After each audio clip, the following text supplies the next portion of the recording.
Hey, it's Biddy Penny, and today I'm doing my Junk Journal January. This is from @Meg Journals, and these are the prompts for the month of January. I'm so excited to be doing this prompt list, and I'm making my journal for this January. So I know that a lot of you are often wondering, like, what do you use junk journals for? And honestly, I use them for all kinds of things. I constantly have 4 or 5 going at the same time.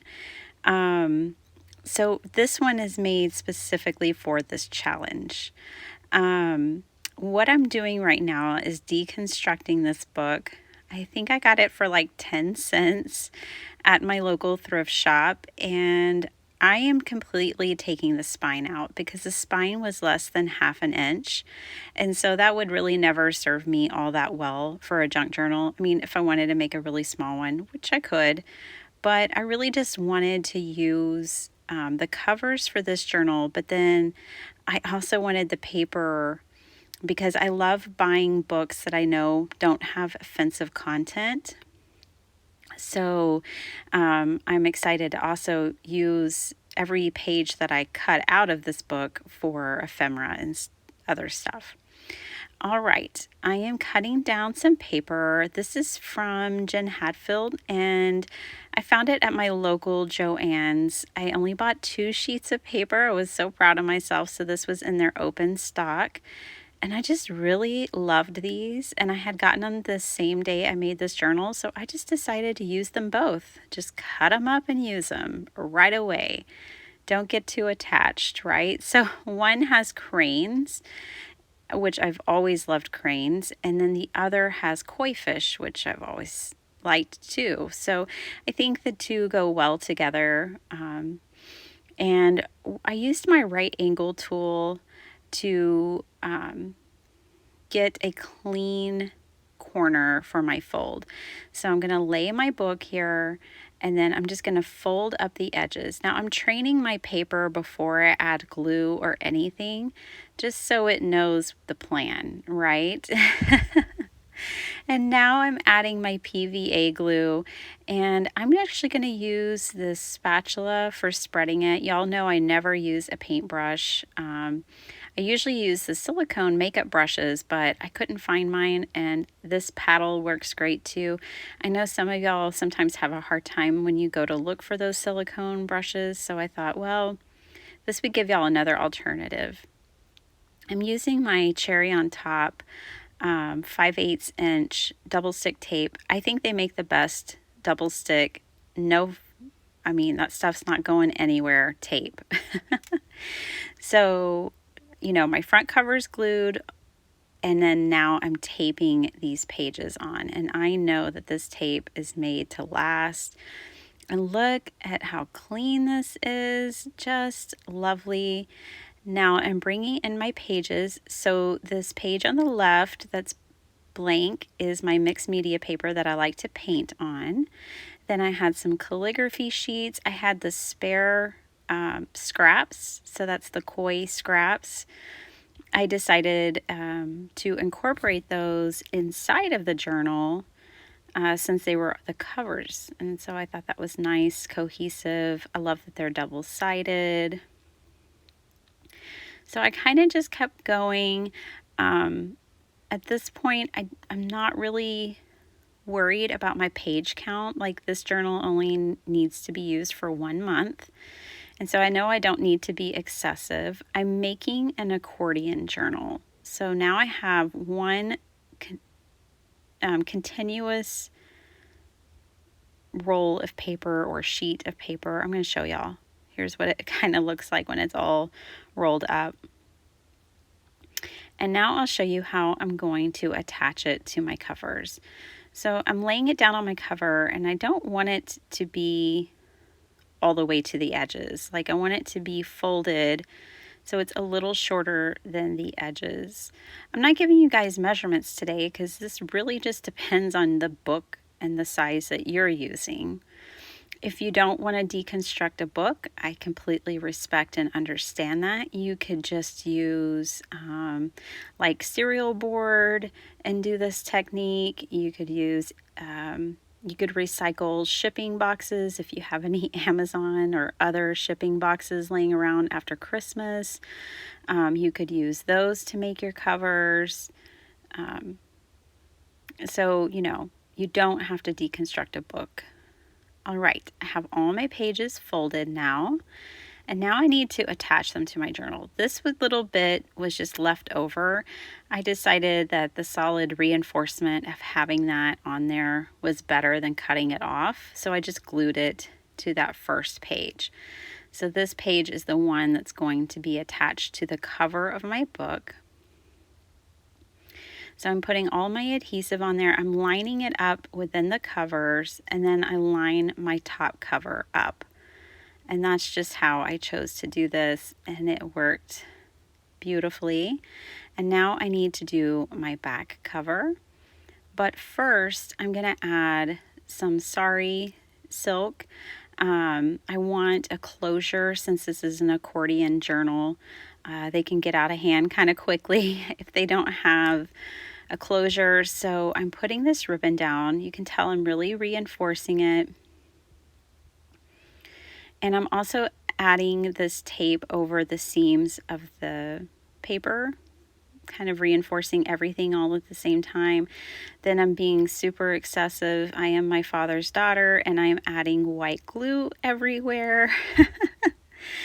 And now I can just simply lay this on top and secure it down, and I'll rub it down. Now this is my mixed media paper, and it's not super heavy, so I did decide to bring in, I measured it up, and I brought in another sheet of cardstock to reinforce that, and I put a matching sheet on the front cover. I'm fine with the back. So now this is so sturdy, it's so secure, and I'm going to start decorating. So this was my first day of decorating. I added one of my journal tags that we all made in one of my lives together. And then I'm just adding a few pieces of ephemera here. The first prompt is a new beginning. I absolutely love New Year's. It always feels so soulful to me. I always am in a deep place of reflection about my last year and what I want to achieve in the new year. And I just really treasure New Year's. So I've been looking for some journal prompts, and I really connected with Meg's list. And thought, you know what, I'm going to go for it. Especially because it's just 1 month. It's like, I can do that. That is a commitment I can make. So I had these printables in my stash, and what do you know, it says a new beginning. And then I just picked some others that I felt like I connected to for this spread. And I added that pocket is what that journal tag is on. So I also added that, and I'm going to be filling that pocket up in this video, which you'll see. So that's day one. I mean, it doesn't get much easier than that. This is something I'm thinking about putting on the cover, but honestly, I'm not going to decorate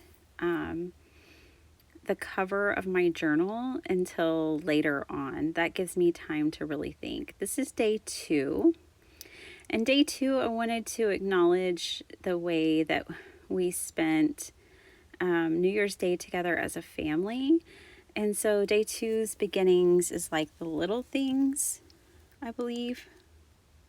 Little moments. And so I have this printable, I believe it's from Ginger Journals, and off Etsy, and I just love it. This is fairy doors. You get a ton of fairy doors in this printable, and I love that. And then this is a video game that we played as a family. We love cooperative games, and we love playing like board games, video games, whatever. It's just a great way to connect with our children. And For New Year's, my resolution as a mother is to be even more playful, to block out more of my time for playtime with my kids, to play with Barbies with my daughter, to play video games with my son, and to make sure that I'm making time for that. So that's my big resolution as a mother this year, is to be more playful. So it's so easy to get caught up in all the task, right? And I don't want to do that this year. So this game, though, is so fun. It's Little Big World, and my husband's so sweet. He bought it for us knowing that he's like, I really just felt like it would be a game you would enjoy. And that was so sweet. So I'm putting a hinge on my door, and I'm backing my door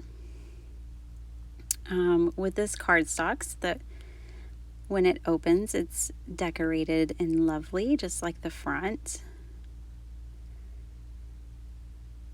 I had a lot of fun putting these spreads together, putting this journal together. I'm also doing a journal class with Junie Desiree this year called, it's an intentional journal class. And so I'm excited about that. It's not about journal techniques or anything. It's more about intention and lifestyle. I'm really excited. So now I have my door down, and I'm going to add this little piece. This page, I kind of went back and forth with a few things. I decided to reinforce this because I knew I wanted to use it as kind of like a belly band to hold in an envelope so that I could journal. So I think a lot of my journaling is going to be kind of hidden in this journal because I want to share it with y'all, but I don't know. I've always been a person who's pretty personal about the things I write about. So I'm going to find clever ways to keep it hidden, keep it private. Okay, I've had more questions about these book page envelopes, and so I thought I'd show y'all again how I make those. It's really quite simple. You can take any size book page, and I always start with it upside down. You can glue the tops like I did these, and then you just glue the sides of the part where you're going to stuff. Okay, so my page is upside down. I'm just folding it up like a third of the way. This one I have to trim because I'm wanting it to be more narrow. And this time at the top, I'm creating a point, but I didn't do that the first time. So any fold that you want, you can do. So in this one, I decided to have a point, and now I'm just folding it over. And then I need to glue the sides. But first, I'm just popping it back in here, and yes, that's going to fit very nice.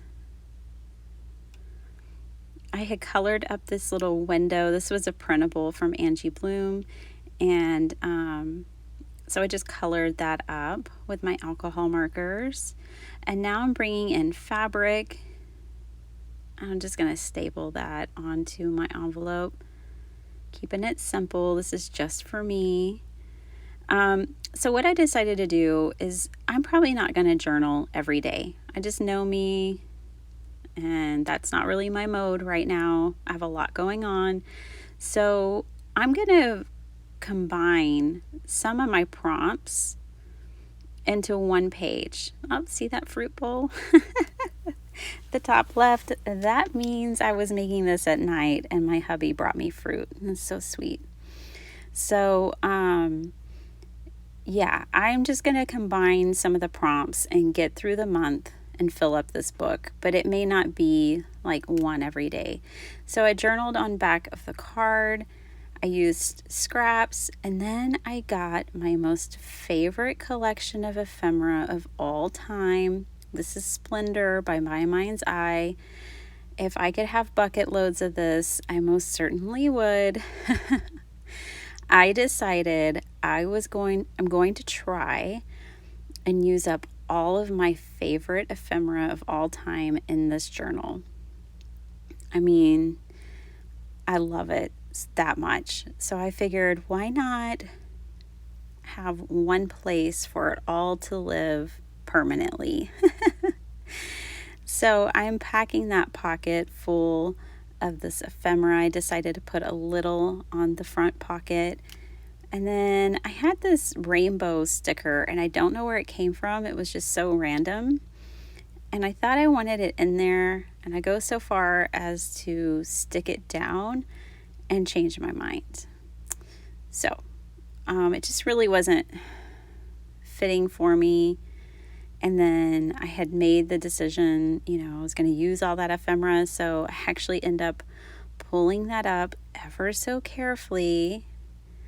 Oh, I'm so glad it worked out. And I decided to go ahead and start using some of that Splendor ephemera.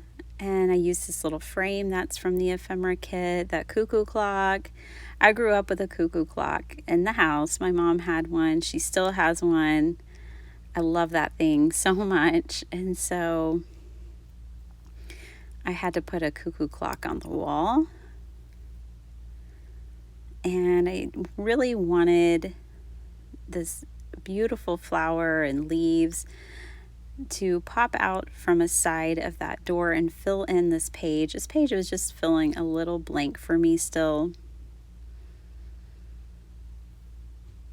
This is one of those times when I probably would have for sure started adding paint and things, but I hadn't tested it on this calligraphy paper yet, and I didn't want to test it on my second layout and have a bunch of boo-boos. So I decided just to keep collaging. I wanted to add a little bit of journaling here, and so I wrote one of my favorite quotes about love in a little house, just like this. Love grows best in a little house, just like this. I thought that really captured the moment of what I was feeling and the joy I had just from a little session, a 45-minute session of playing games as a family. It just fills my heart with joy. And I think it helps our love grow as a family. I brought in some washi tape. I just wanted a little something extra there. Again, it was the page at the top was just kind of filling a little spare. Sparse. I think I meant sparse. All right. Now, I'm still like, am I done? Am I not done? I don't know.